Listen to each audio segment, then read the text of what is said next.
What? Hold on, nothing. I'm not doing them glasses and them pigtails on top. I'm not doing it today. I'm not. What are you talking about, man? This man said Bro, pigtails. I'm looking fancy. Nope. Looking like a Florida State bum right now, bro. Hey, Florida man, State everybody bum. can't have the juice. So y'all ain't got no juice. Didn't y'all just lose to everybody last year? Hey, man, it's cool, man. But remember who run college football? Us. Y'all not even the best in y'all state. You see the shine, right? You see the shine, right? That's the sun. It's not you. That's the sun. I'm talking about. Don't take the sun's credit. That was a perfectly timed freeze too. Frozen that position. That was perfect. Knowing he don't know what he's doing. This technology helped him out right there. Connie, those glasses. Oh man, West Side man, come on, don't do that, dog. Don't do that. The pigtail dread at the top, the alfalfa look. I'm not even sure. If you're gonna go with that, that's awesome. God bless you. Okay. Daddy, let me loose. They gotta move. Bishop with the burner, baby. I got the juice. They hating on my team, cause we the truth. Won't he do it? And we the proof. We gon' take them way, way, way, way, way, way up. We gon' take them way, way, way, way, way, way up. We gon' take them way, way, way, way, way, way up. We gon' take them way, way, way, way, way, way up. Yeah. First drop, they were like, Biz, who are you, boy, get your name up. Try to hold me down, but you know me now, look at God, I done came up. They were looking for the sauce, I was cooking for the boss, now I'm A1. What's going on, family, man? This is your boy, Miles Austin, and this is Hard in the Paint podcast here on MTMV Sports. I got my boy, Connie. I got my boy, Jay. All the way, wait, he said, so you live in Indianapolis, but you are in a different place today, correct? Yes, sir. Yes, sir. I love it. I just had to get out of town, right? So where are you? Where are you coming from, Mr. Jay Stevens, today? Bowling Green, Kentucky. You're probably like, why are you there? It's just a random spot on the map. I said I want to get away. Too much has gone on this year, so this was a landing spot for the weekend. Yeah, I'm not mad at that. You're pretty close to Indianapolis too. I was born in Louisville, Kentucky, so I know a little bit about the area, how close Lexington and Indiana and Indianapolis, everything like that. So we figured out, man, you're not bad. I don't know if I would have chose Kentucky to get away from stuff, but and I'm from it, so far, bro. Yeah. I'm not mad at that at all. I went to prep school in Kentucky. Oh, so you know a little bit. So speaking of that, Connie, how are you feeling? In Kentucky. So, Connie, what's going on down there in Florida, brother?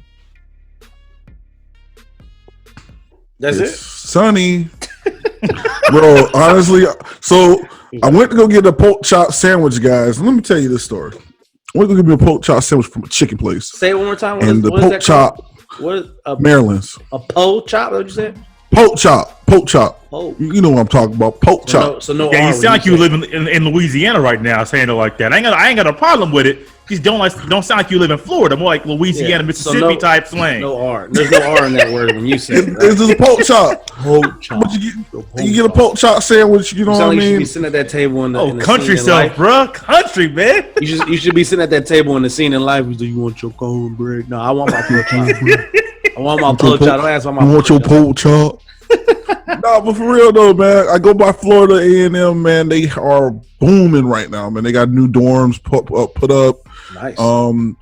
We're talking SWAC talk over there, man. I mean, it's crazy over there, man. Yeah. But yeah, man, I got a pork chop sandwich from a chicken place, man, and pork chop sandwich messed up. So I'm upset right now. I think the error in your ways was getting a pork chop sandwich from a chicken place. I think that might be.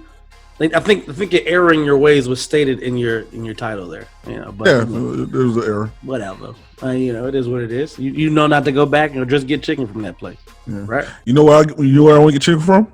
Where? Kentucky Fried Chicken. Oh my goodness. I'm okay with the 11 herbs and spices. I'm so straight.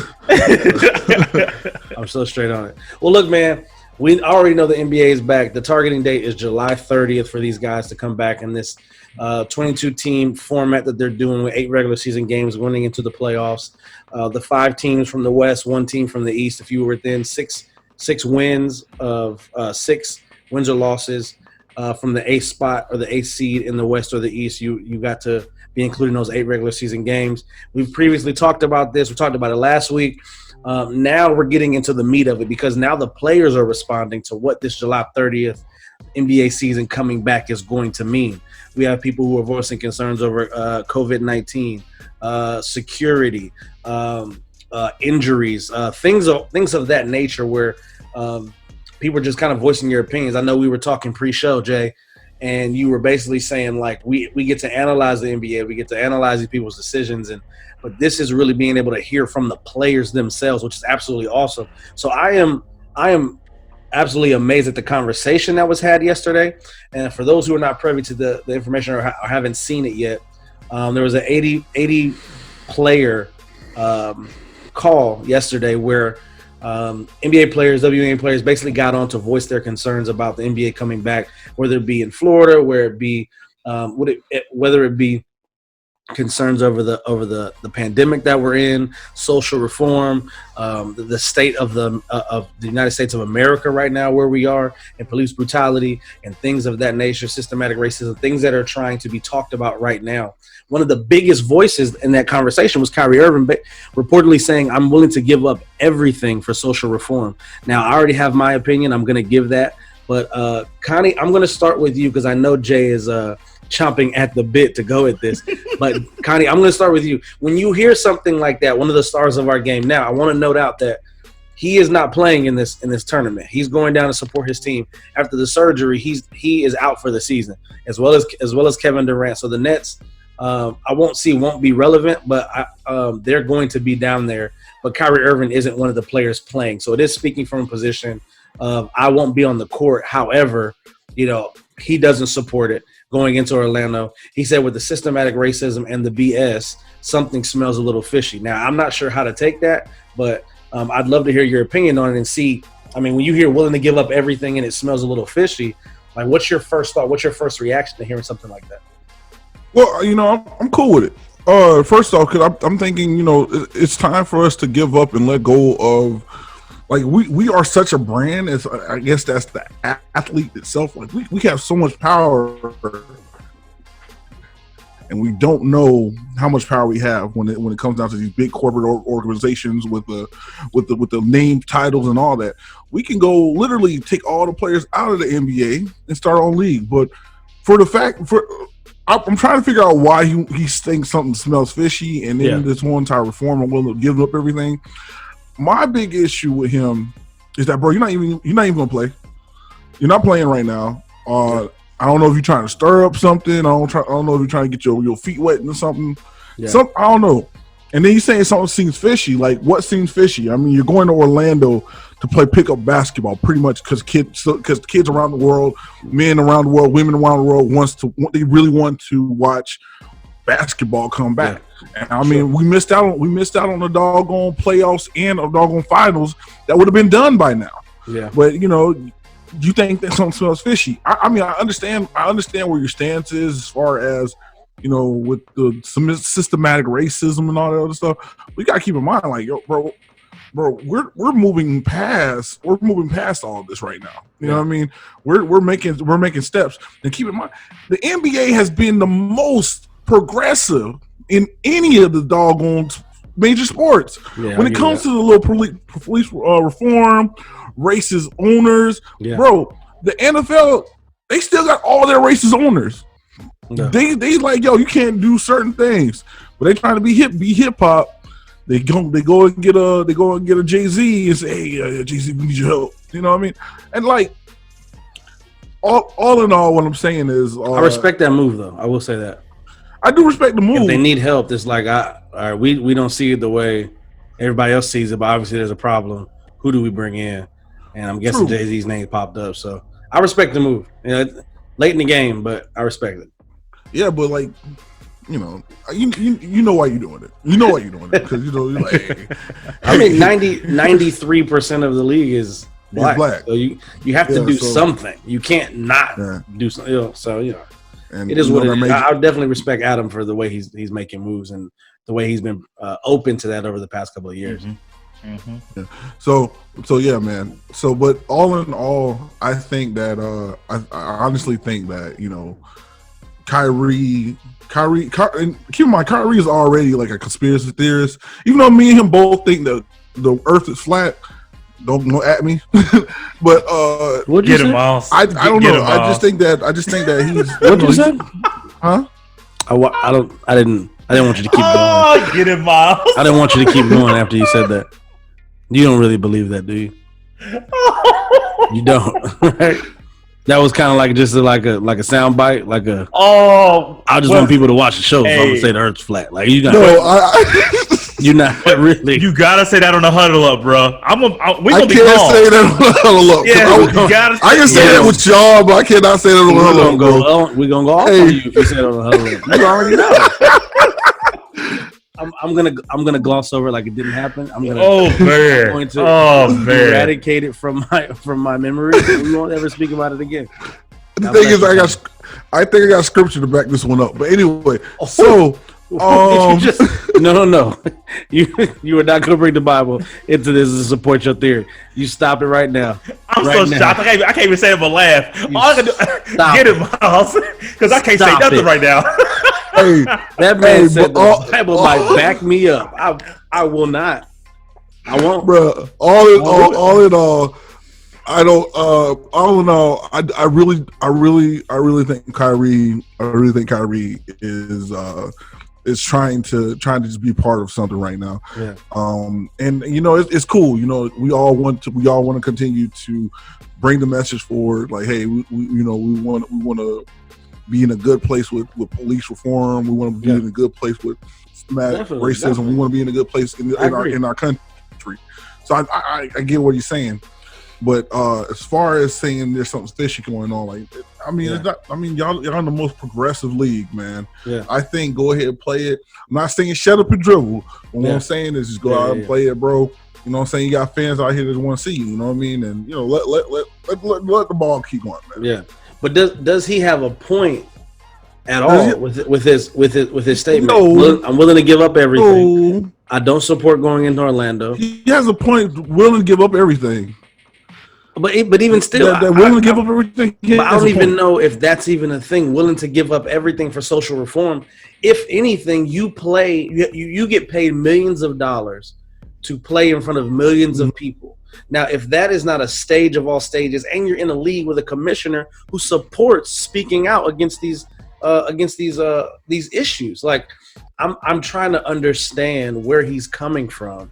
You're willing to give up everything for social reform. Okay, so are you willing to give up the millions of dollars that you make, the contract that you're supposed to make $33 million next year? Like, that's fine. If you want to give that up, that's awesome.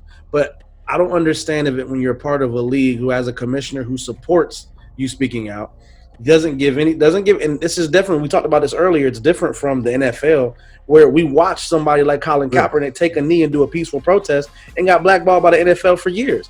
Literally, and if he's saying I'm willing to give up everything, cool. Colin Kaepernick was willing to give up everything, and he did.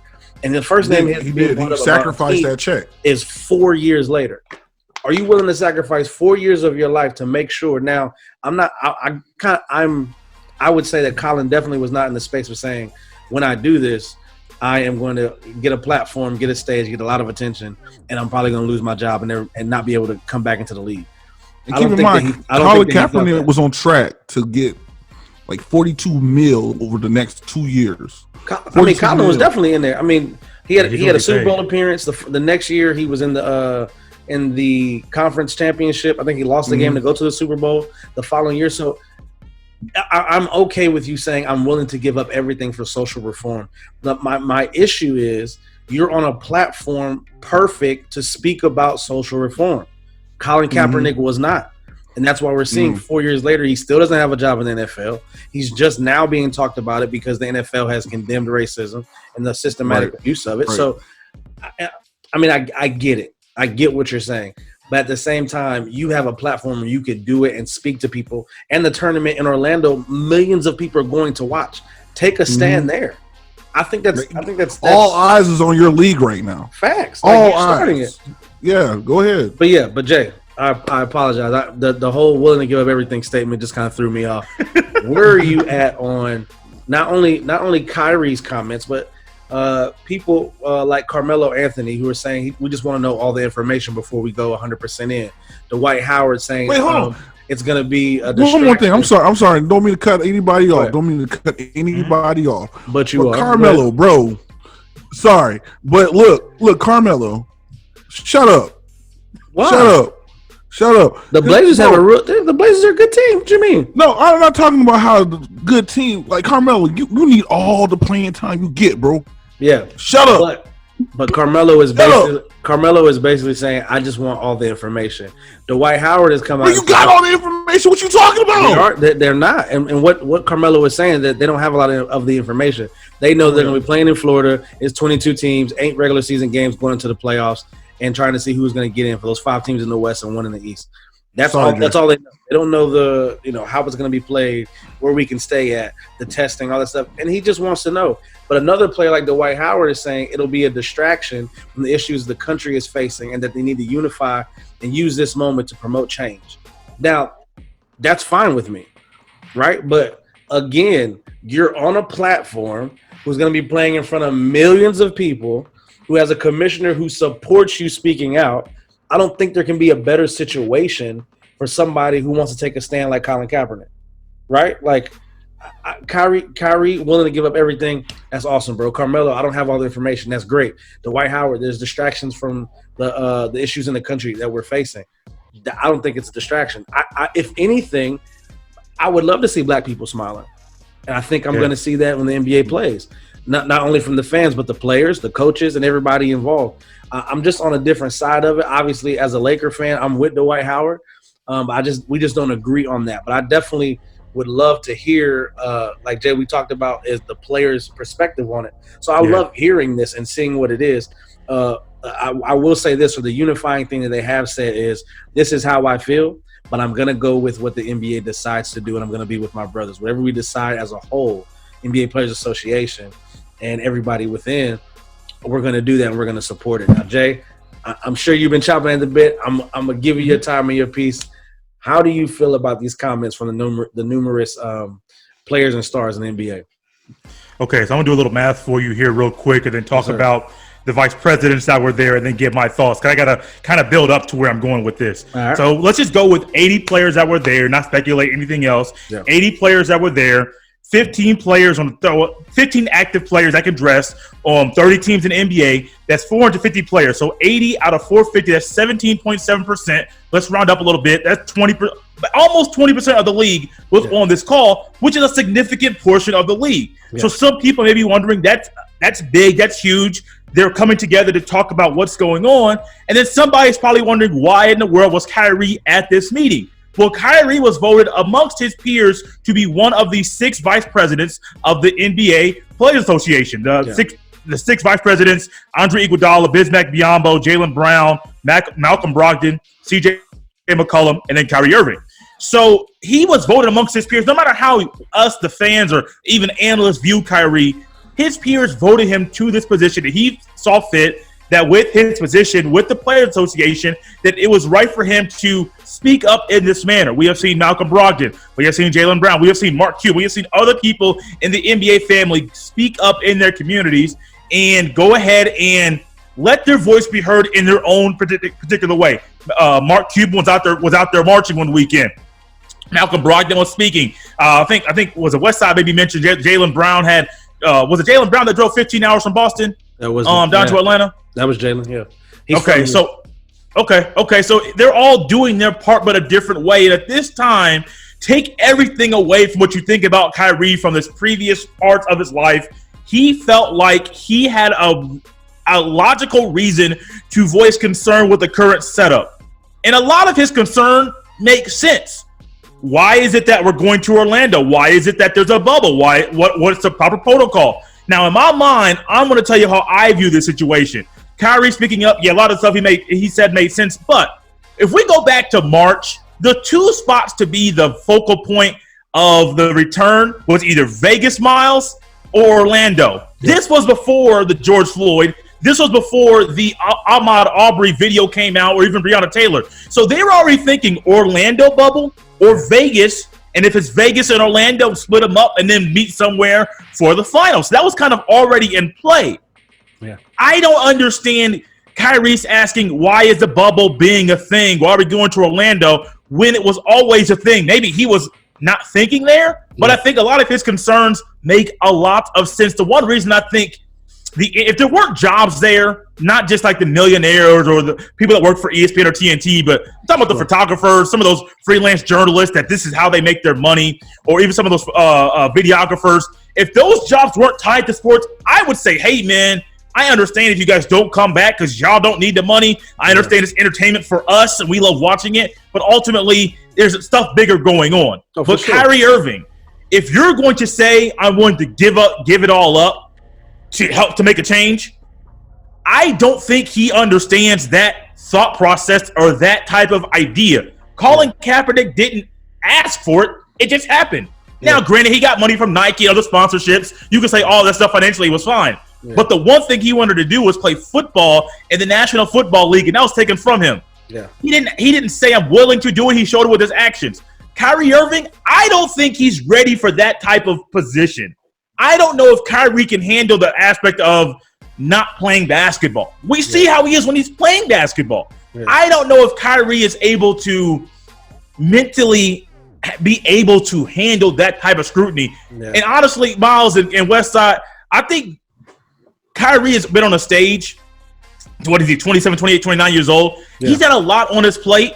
Played, 10 other games at Duke and then jumped right to the NBA. So at a young age, he was already on the spotlight. Yeah. High school, college, pro. He's been there. And some guys, they have the talent, but mentally they just can't handle it. They can't handle the spotlight and everyone looking at them and everyone asking what's going on with them. He doesn't like it.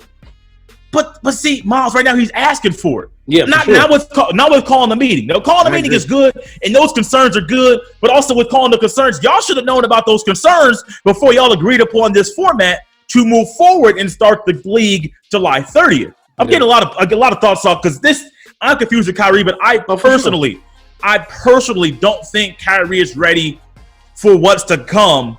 If, let's say, December, he's scheduled to come back to play, and then he's like, I'm not going to play. Yeah. I feel like stepping back from basketball and then tackling the social injustice and the systematic racism that's been going on in our country forever.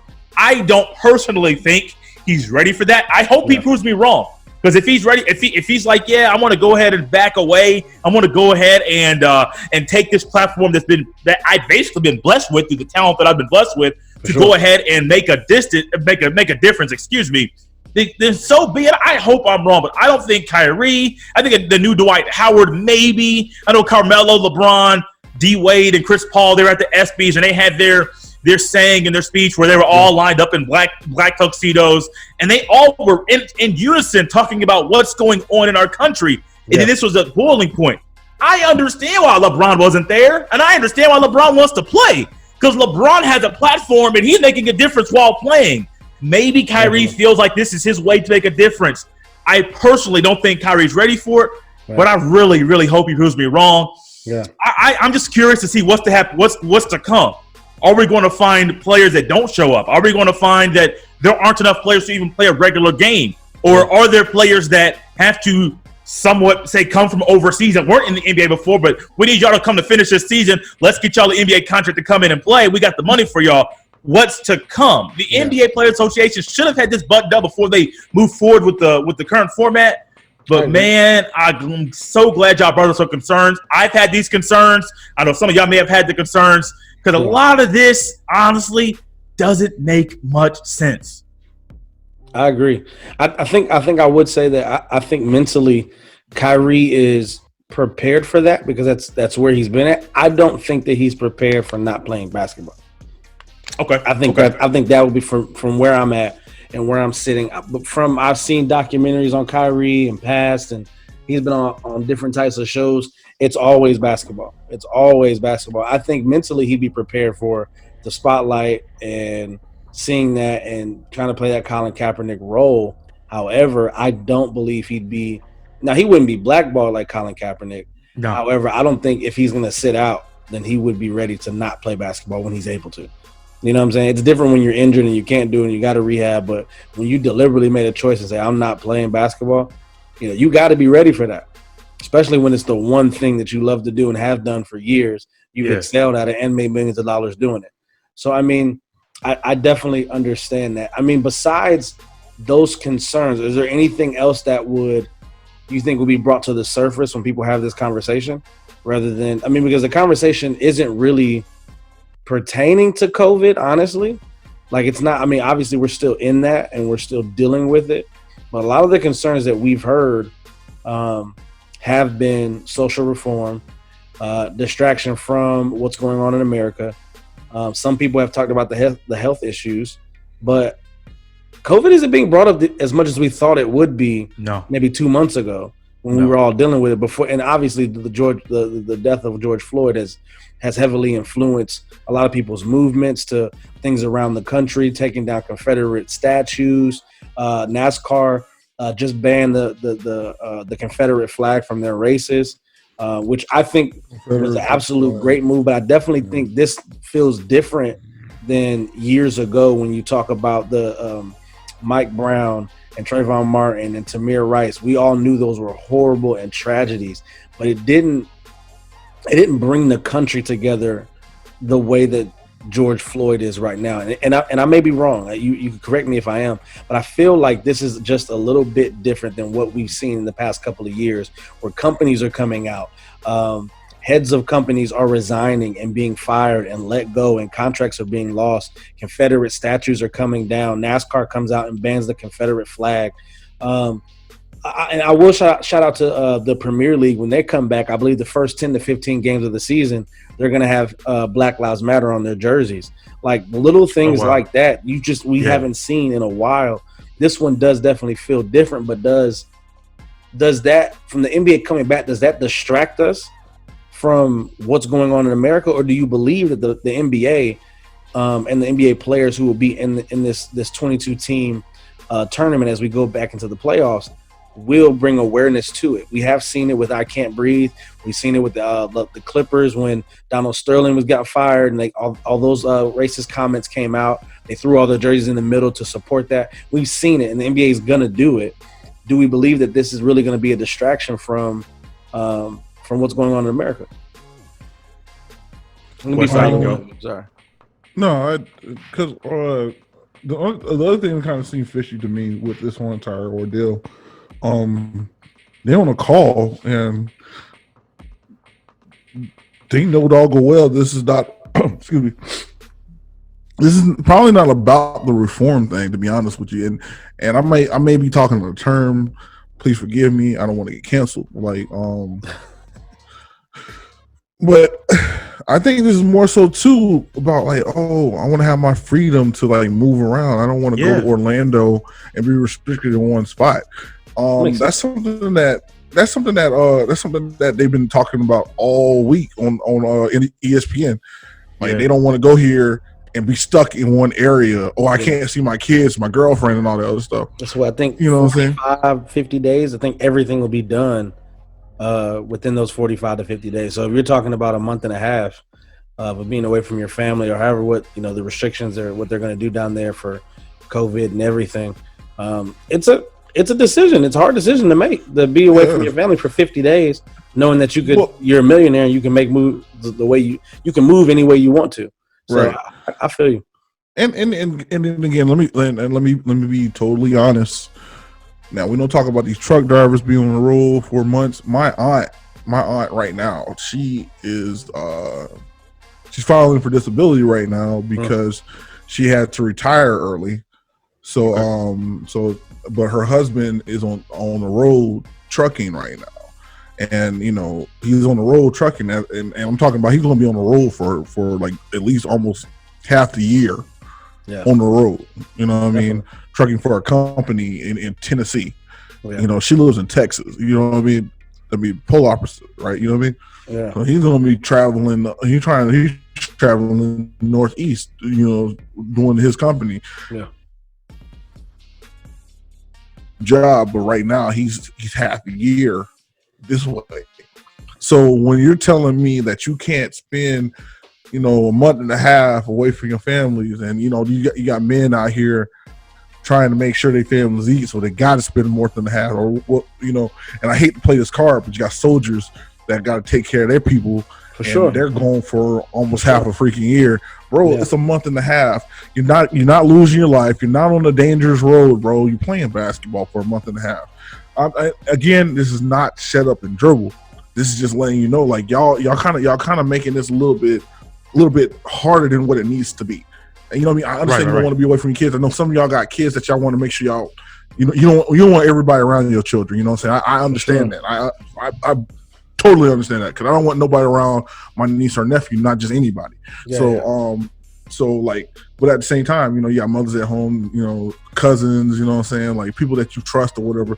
Now, if you want to make it a thing, y'all got enough money to make it a month-long vacation or 2-month-long vacation for your kids to come. Hey, Disney's around the corner. It's not gonna be open, but you're gonna be in Orlando. Yeah. Hey, you're gonna get catered to. There's things that you can do there in Orlando with your family. Yeah. Still there? So I mean, like I said, it's basketball. Play basketball. For a month.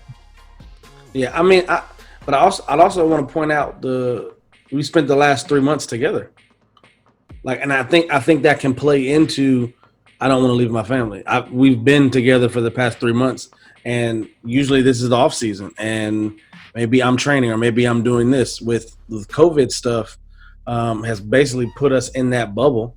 And the last 3 months we've been together as a family, so I can understand both sides of it. Jay, how you feeling? I'm kind of with. I understand everything Westside's saying.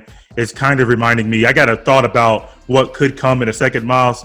But what he was saying about how it's not shut up and dribble, but your lives are so much easier than most human beings, not just Americans, most people in the world. Yeah. That I do understand.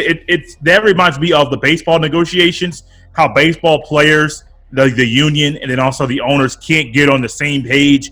Prorated salary, how many games are we going to play, and they just can't get it all together. Guys, I can see if it's minor leagues I understand it because a lot of those guys are not making good money at all. They're literally playing for the love of the game. But if you're in the major leagues and most Major League Baseball players are making a lot of money, why complain about it? I understand you want yours and the owners want theirs, but y'all don't. You guys are so out of touch with reality. You say, "Oh yeah, we understand people have lost their jobs." Over 40 million people have lost their jobs, and y'all over here complaining about a prorated salary. We are still gonna make multi-million dollars anyway this year. Basketball players. Okay, cool. I don't like the idea of a bubble. I personally don't. Yeah. But at the same time, if the bubble is the problem, you should have spoke up about that in March, not after it's already agreed upon to play there. So I am 100% with him. But what could come? And actually, I was thinking about this earlier. It's kind of interesting you brought this up. 2014 maybe was a Donald Sterling issue and how he got put on Front Street by that girl and how everybody started talking about how he was racist. And yes, the girlfriend. Or just one of his side women, or I don't know what the whole deal was. But and how all that went down. We had players come out and speak up against him, but they didn't have that. They didn't do that before.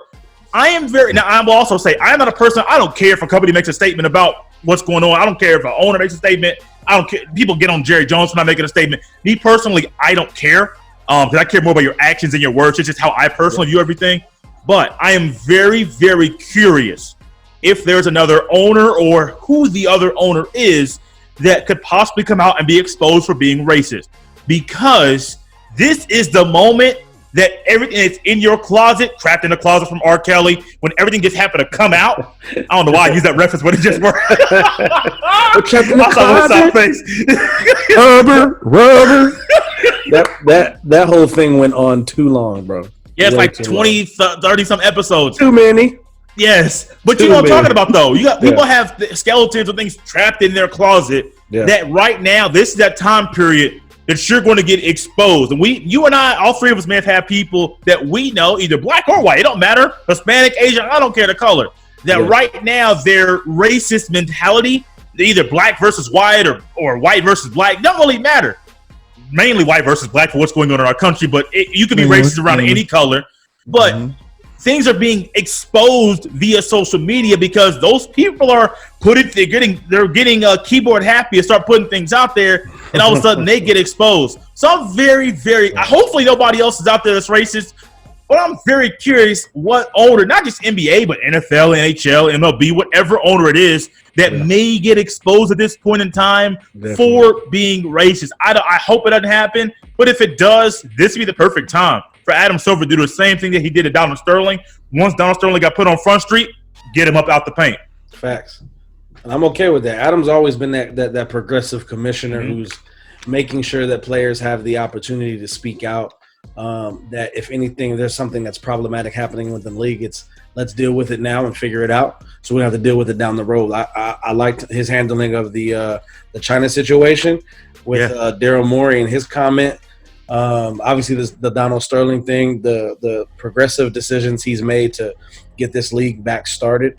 And you know, we hear all the NBA players and their opinions. Obviously, they're going to be the ones who opinions matter the most because they're the ones that are going to have to play. Obviously, we're on a different side because we're like, bro, we fans, we ain't seen it. Got canceled in March. Like, as a Lakers fan, and LeBron's on the backside of his career and still putting up the numbers that he's putting up, it's like, bro, this might be our best chance with a young Anthony Davis who's looking to prove something. I'm like, bro, let's get this thing started so we can have the I got a comment about Bron, too. The best thing at trying to get a championship this year. So obviously I'm on a different side of it, but I see all angles and understand what it is. Kind of you have politely raised your hand. What do you have to say, my good sir? Politely, I like that.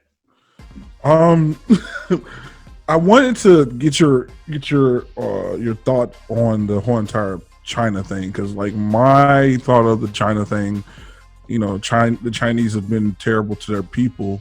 And when old boy made his statement of going against the Chinese folks or whatever, you know, everybody got mad because they lost money in the trade, which is cool. You know, you're mad because your money messed up, but at the same time, like, he was speaking out for people that were being wrong by their own government. So I think it was something simple. Honestly, I think it was like a retweet or something that he said. It was just like, we stand with you. Or look, everybody has their personal preference.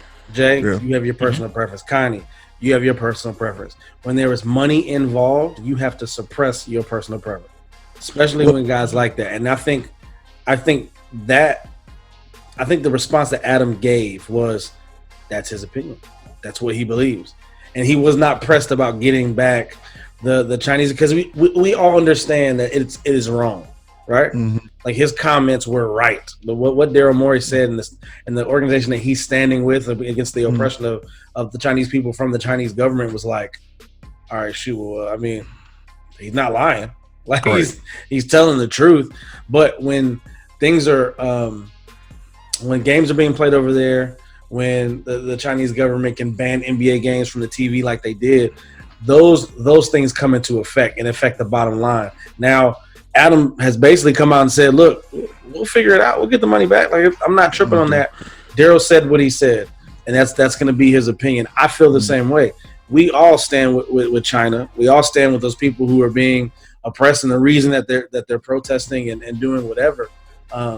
We stand because wrong is wrong, right? And I think Daryl Morey was basically saying, you know, we stand with you because wrong is wrong. And the Chinese government didn't like that, which played out and had the backlash and everything else.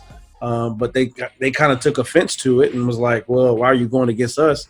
It's like, man, if Ron is about it, wrong is wrong. I don't know what else you want me to say to you about what that could potentially be. You know what I'm saying? Like, so when Daryl Morey came out and, you know, made those comments, it hurt the relationship between the NBA and China. But I think the treatment of their people should hurt the relationship more. Mm-hmm. That's just how I feel about it. Facts. What you think, Jay? The whole China thing? Yeah. I didn't even, honestly, I'm going to be honest with you. I didn't look much into it. I thought it was kind of silly the whole time, how something got put on Twitter and then all of a sudden it gets blown up into that avenue. Yeah. Social I don't really have it.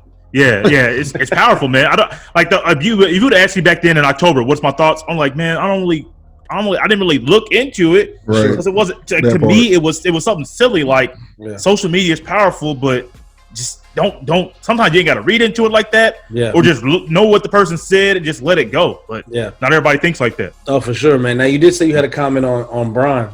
If you remember what that was, go ahead. Yeah, so somebody was asking, I was reading an article, I forget what outlet it was. They were saying, why wasn't LeBron there in that meeting? Why wasn't he present?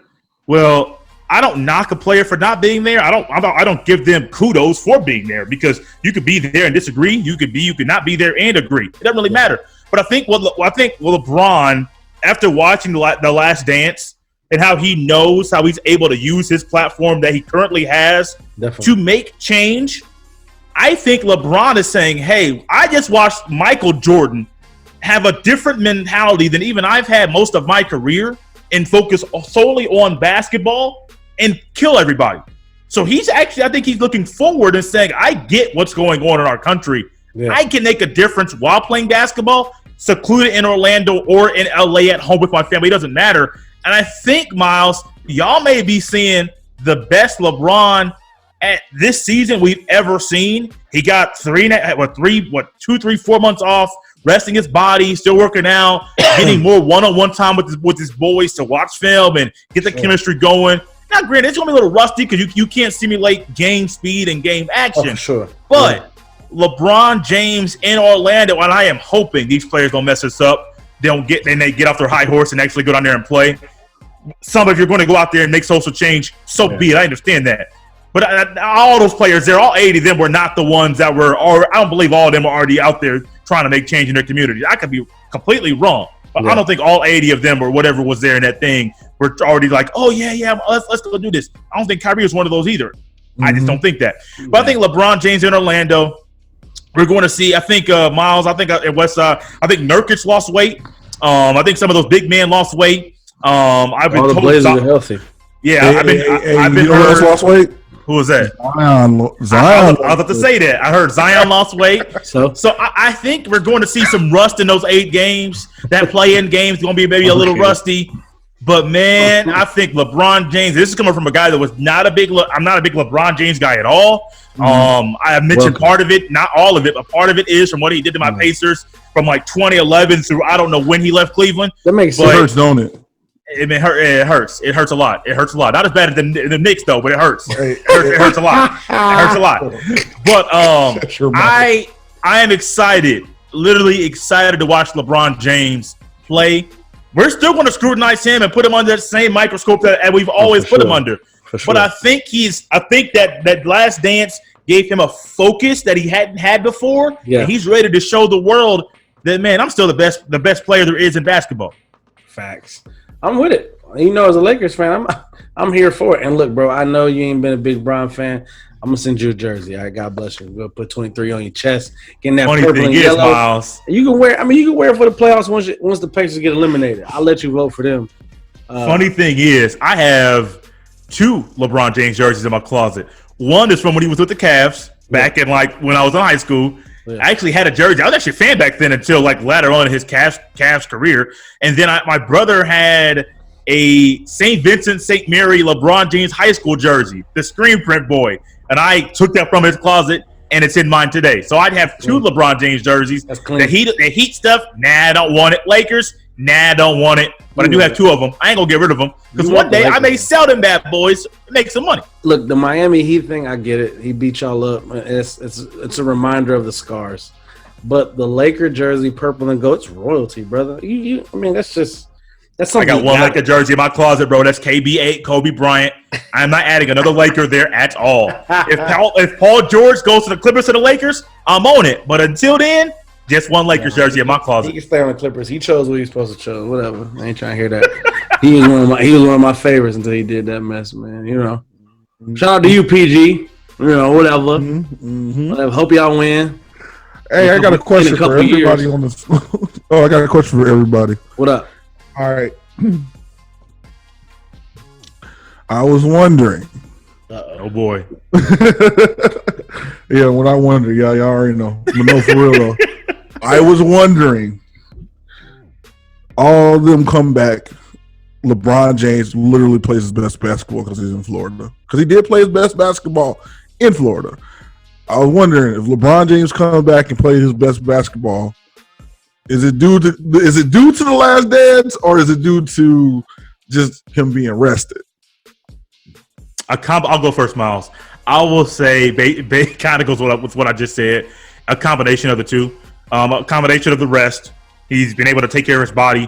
And honestly, you can go back to last season because he didn't make the playoffs. So he's had more rest 2020 and 2019. And so I know it's sore for you, but I don't care.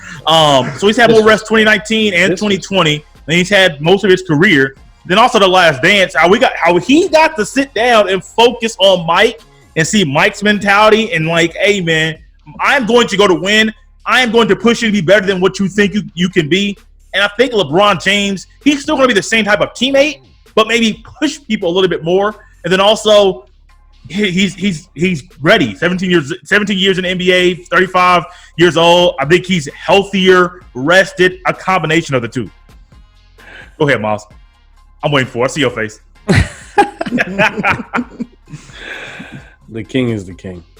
Here you go. I don't know I don't know what else you want from what he does. I think it'll obviously be a combination of both. I don't think that the last dance was, I saw the way Mike played and I'm going to go on the court and have an attitude that'll change. That's cool. He probably saw it, picked up some pieces.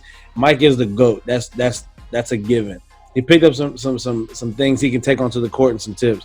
I think when he comes back, he is 35, 17 years in the NBA, leading the league in assists and the number one record in the West, the number 2 in the NBA.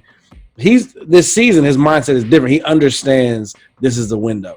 He understands this right now is a window. And if Kawhi and PG get their stuff together and chemistry and all that subsides and they get it, they're going to be a hard team to beat if you don't beat them right now.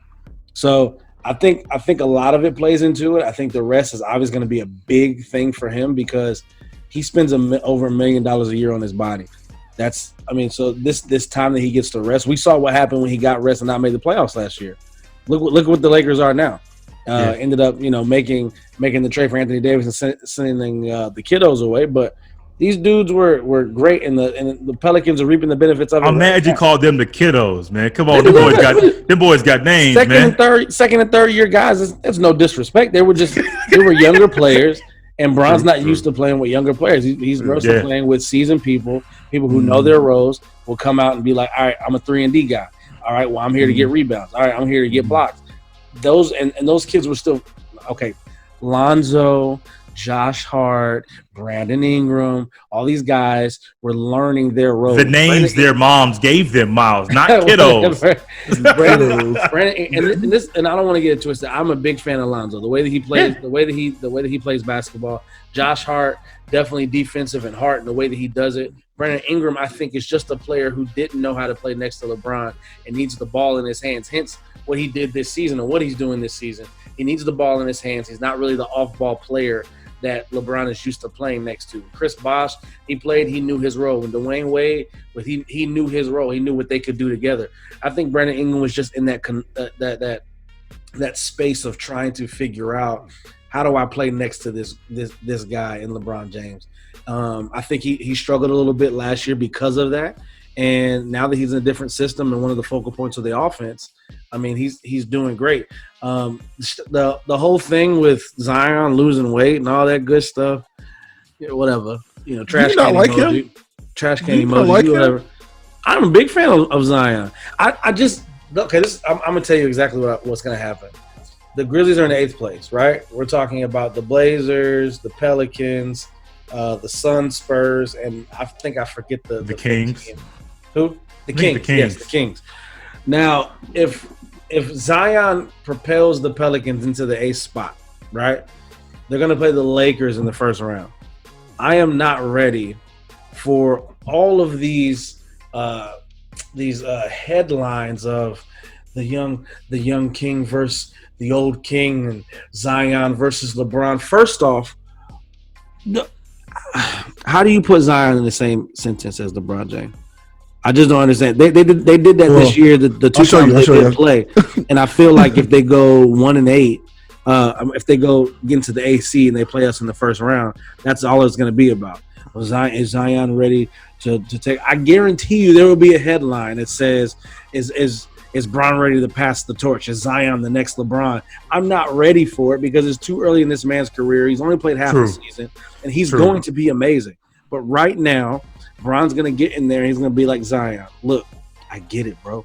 You're coming, but not now. And I think it'll be the same conversation that Tim Duncan had with LeBron James in 2007 when they went to the finals. It was like, hey, bro, you keep. I remember the conversation they had. They were in the back of the arena. They had just won and the championship, and he was like, look, man, what you're doing, keep doing it with those guys. The way you keep them accountable, the way you lead them, keep pushing it out. You're gonna be like a staple in this league. You're gonna be an all-star. You're gonna be one of the best players in the coming years. But I had to take this one. And they just both laugh about it. Like, I think that's what's going to be. Zion, look, you're absolutely amazing. You're going to be great at what you do, but this is still my league right now, and you can have it in a couple years. I'm not ready for all of the headlines that are going to come if the Pelicans make it.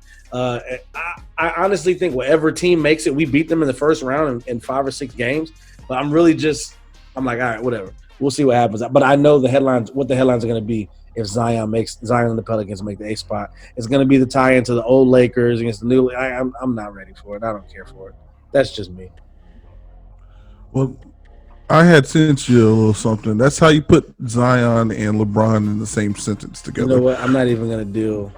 Hey, what's up? Right now. Yeah, that's true. With the Zion thing, I think Zion, if this were the 80s or early 90s, he'd be looked at way different as far as the next big thing than he is now due to the way that basketball is being played. And I'm with Miles. Like, I like Zion. I didn't like him at Duke. I thought it was overhyped because all we saw was dunks. Yeah. And he wasn't playing guys like – he was missed free throws and dunks. And he was playing guys that weren't going to play any D1 ball. So I'm like, yes, he's athletic. Yes, he can jump out of the gym. But what else can he do? Are you talking about those 5'7" white kids he was playing against? I wasn't going to say the race of them, man. I was trying to leave that. The 5'7" white kids. Every highlight you saw in high school, he would dunk it 5'7", like thin, slender, 5'8". This fool down there combing his beard. 6 foot, white kids who he is just overpowering, jumping over. Yes. I remember watching the highlight where parents were like, "Really? Like, why are we even out here?" And even the black kids he faced, there was nobody 6'8", 280. Like, nobody's going against this. You ain't seen nobody 6'5", 6'6", and I can't go to a high school game without seeing 3, 4, 5 cats 6'5", 6'6". So I don't know what they eat to get so tall. But no, but I think the Zion thing, man. If he went to Duke, cool, okay. Yeah. But it's just the era that he's playing in, and the media's going to search for the next big thing.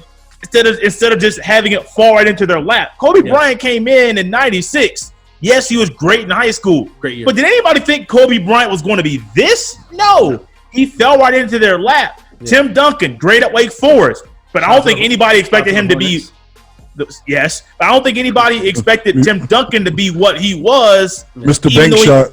Even though he made the All-Star team its rookie season. Yeah. So I think with Zion, the media is reaching instead of letting it fall right into their lap. And, man, because trust me, if that happens, man, I'm going to have some words about the media, the mainstream media. I know some people say technically we are the media. Okay, cool, whatever. We got a show out there. Yeah. But I got that mainstream media trying to reach for those headlines. I will have a lot to say about them. Because Zion, he ain't even played a full season yet. We don't know what he's going to be. Just let the man play. Let him play. I'm with the same thing, man. Look, we have definitely appreciated the commentary that we've had today on Hard in the Paint. Man, this is what we do. We get to talk about the NBA. We get to talk about social change. We get to talk about systemic racism. I think this is one of those shows where you're going to get the real. Where if it ties into the NBA, whatever the players are saying, whatever they're trying to stand up for, Hard in the Paint. The truth is going to be talked about, and that's what we do here. It's going to make some people uncomfortable, but our truths are our truths, and that's what we get to share here on Hard in the Paint. Connie and Jay, we appreciate you guys. I appreciate you guys. Look, this is another episode of Hard in the Paint where NBA news gets physical like the paint. Like we said, you want to body him like Shaq or finesse him like Hakeem the Dream, you're going to get the hard truth.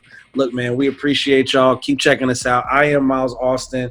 Jay Stevens podcast. Check him out. Connie is on everything. He doesn't like to tell nobody, but he is a producer. He kind of kills it. All social media. Just go out there and look for him. Connie Westside, Comrade. You'll find him, promise.